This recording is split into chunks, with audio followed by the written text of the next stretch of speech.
काही ठिकाणी 27, 28, 29, 30, काही ठिकाणी 1 जुलैला पडेल, 2 जुलैला.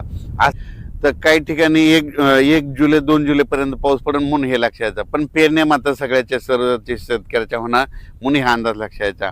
सर्वप्रथम विदर्भातल्या शेतकऱ्याला सांगू इच्छितो, तुमच्या विदर्भामध्ये काय होणार, पूर्व विदर्भ म्हणजे वर्धा, नागपूर, भंडारा, गोंदिया, चंद्रपूर, यवतमाळ, अमरावती ह्या पट्ट्यामध्ये काय होईल, जरा लवकर पाऊस येईल, तर तिकडे लवकर पेरण्या सुरू होतील.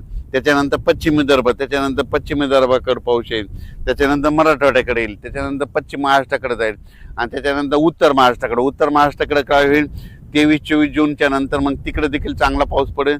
23 ते 30 मात्र उत्तर महाराष्ट्राकडे देखील चांगला पाऊस पडेल. मुंबईला देखील चांगला पाऊस पडणार आहे ह्या शेवटच्या आठवड्यात.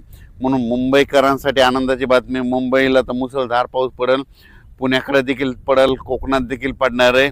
मुंबईला काही ठिकाणी म्हणजे पहिल्याच पाऊस असा पडेल की म्हणजे चांगला मुसळधार अतिवृष्टीसारखा मुंबईला देखील पाऊस पडेल. म्हणून हे देखील मुंबईकरांना अंदाज लक्षात यायचा. जूनच्या शेवटच्या आठवड्यात मुंबईला देखील पाऊस राहील, पुण्याला देखील पाहिजे, कोकण घाटमाथ्यावर देखील चांगला पाऊस पडेल.